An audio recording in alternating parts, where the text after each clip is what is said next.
వీక్షకులందరికీ నమస్కారం.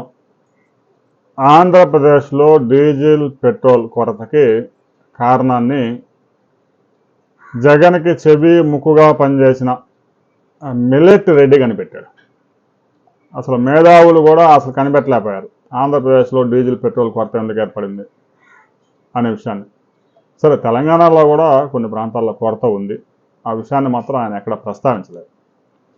దేశంలో ఎక్కడా లేని విధంగా ఆంధ్రప్రదేశ్లోనే డీజిల్ పెట్రోల్ కొరత ఎందుకు ఏర్పడింది అంటే, అమరావతి రాజధాని పనులకి డీజిల్ పెట్రోల్ మొత్తం తరలించారంట.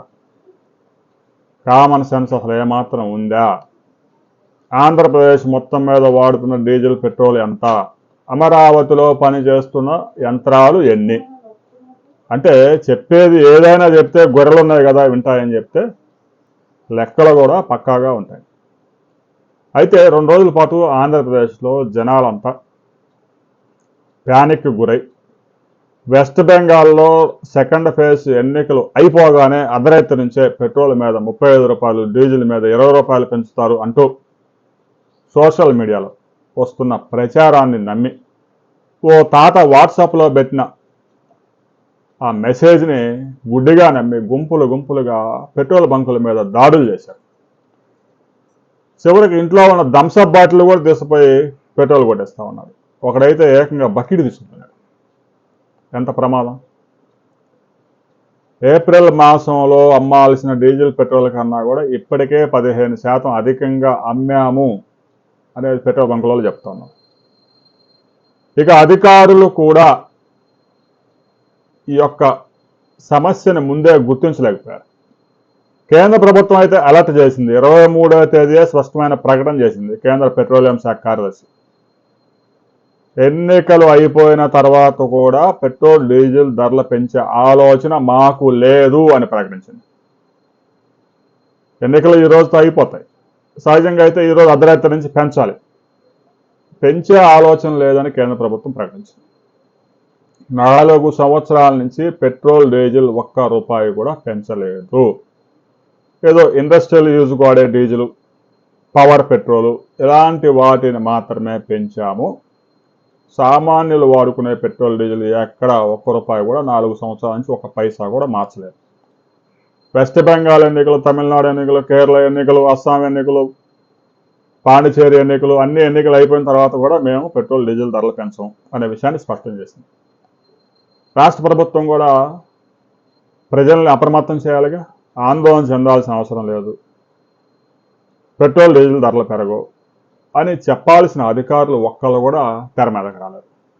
ఇంకా ముఖ్యమంత్రి పిలిచి మీడియాలో వార్తలు వచ్చిన తర్వాత బంకుల దగ్గర కిలోమీటర్లు క్యూలు ఏర్పడతా ఉంటే అవి మీడియాలో ముఖ్యమంత్రి చూసి అధికారులను పిలిస్తే సమస్య ఎక్కడా లేదు సార్, 4,510 పెట్రోల్ పంపులు ఆంధ్రప్రదేశ్లో ఉంటే 4,110 పెట్రోల్ పంపులు చక్కగా పనిచేస్తూ ఉన్నాయి, కేవలం 10% మాత్రమే పెట్రోల్ పంపుల్లో పెట్రోల్ డీజిల్ లేదు అని చెప్పేసి కాకి లెక్కలు, అబద్ధపు లెక్కలు ముఖ్యమంత్రి చెప్పారు.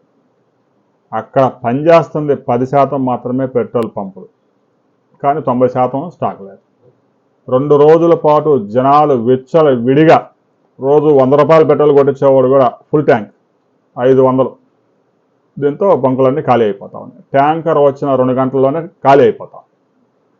ఇక ముఖ్యమంత్రి సీరియస్గా తీసుకొని 2 రోజుల్లో సెటరైట్ చేయకపోతే ఉద్యోగాలు ఊడతాయి, పెట్రోల్ పంచుకొని కూడా పెట్రోల్ డీజిల్ పోయకపోతే బంకులు సీజ్ అవుతాయనే హెచ్చరికలు జారీ చేసి ప్రతి 3 గంటలకి రిపోర్ట్స్ తీసుకోవడంతో పరిస్థితి అదుపులోకి వచ్చింది.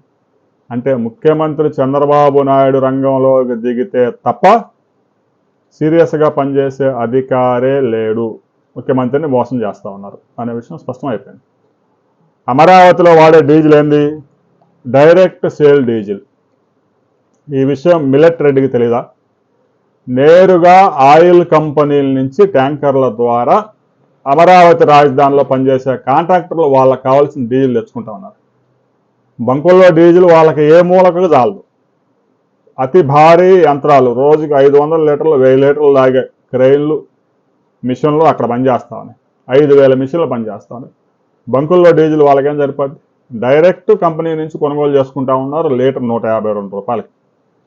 మిలిటరీ చెప్పేది మొత్తం డీజిల్ అంతా పెట్రోల్ అంతా రాష్ట్రంలో వచ్చిన ట్యాంకర్లన్నీ అమరావతికి తరలించారట, దాంతో కొరత వచ్చిందంట. వినేవాడు వెర్రి పూ అయితే ఈ మిలిటరీ ఏదేం చెబుతాడు. మరి వినేవాడికి కామన్ సెన్స్ ఉండాలిగా. అరే రాష్ట్రం మొత్తం మీద 4,500 పెట్రోల్ పంపులకు వచ్చే పెట్రోల్ డీజిల్ ఒక అమరావతిలోనే ఎలా వాడతారా? ఎన్ని యంత్రాలు ఉన్నాయి అక్కడ? ఒక యంత్రానికి రోజుకి 500 లీటర్లు వేసుకున్నా కూడా 50,000 లీటర్లు దాటదు. రాష్ట్రం మొత్తం మీద ప్రతిరోజు 4 కోట్ల లీటర్ల పైగా డీజిల్ పెట్రోల్ వాడుతూ ఉన్నారు. అందులో 50,000 పోయినా కూడా ఇంకా 3,99,50,000 ఉంటుంది. ఆ మాత్రం కామన్ సెన్స్ ఉపయోగించాలి కదా.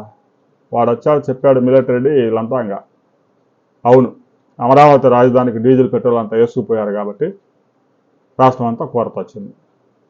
అది అధికారులు లేఖ రాశారంట కేంద్రానికి, అమరావతి రాజధానికి ఇచ్చే డీజిల్ పెట్రోల్ సాధారణ ధరలు ఇవ్వాలని. లేఖ రాయొచ్చు, కేంద్ర ప్రభుత్వం తిరస్కరించింది. 152 రూపాయలు పెట్టి డీజిల్ కొనుక్కుంటా ఉన్నారు.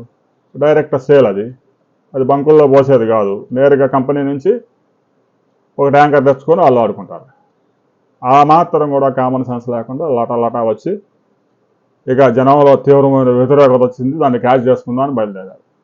ముఖ్యమంత్రి సీరియస్గా తీసుకొని ఉద్యోగాలు లేచిపోతే శమడాలు ఒలుస్తా అని హెచ్చరికలు జారీ చేయడంతో నిన్న విజయవాడలో పెట్రోల్ పంపుల్లో పెట్రోల్ ఉంది డీజిల్ ఉంది ఒక్కలేడు పోపించుకున్నారు. దానికి కారణం ఆల్రెడీ ఫుల్ ట్యాంకులు చేసి పంపించారు.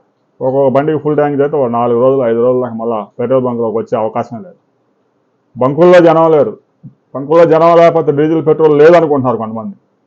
డీజిల్ పెట్రోల్ ఫుల్గా ఉంది, బంకులో ఒక్కలేడు. అంటే ముఖ్యమంత్రి రంగంలో దిగితే తప్ప పనిచేసే అధికారులు లేరు. ముఖ్యమంత్రి కార్యాలయం ఎప్పటికైనా అలర్ట్ అవ్వాలి, ఎవడు పని చేస్తున్నాడో ఎవడు పని చేయడం లేదో, ఎవడు తప్పుడు నివేదికలు ఇస్తున్నారో వాళ్ళందరికీ వాతలు వేస్తే భవిష్యత్తులో పనిచేసే అధికారులు కూడా కనువిప్పగలుగుతుంది. ఎవడో అధికారి చేసే తప్పుడు పనులకి ముఖ్యమంత్రి బలైపోవాల్సిన పరిస్థితి వస్తుందా అంటే ఒకసారి ఆలోచించుకోవాలి. అసలు దీనికి కారణం ఎవరు అనేది లోతుగా విశ్లేషించి వారి మీద కనుక వేటు పడకపోతే భవిష్యత్తులో ఇలాంటి అరాచకాలు జరుగుతూనే ఉంటాయి. మీ ప్రాంతంలో పెట్రోల్ డీజిల్ పుష్కలంగా దొరుకుతుందా లేదా అనే విషయాన్ని కామెంట్ చేయండి.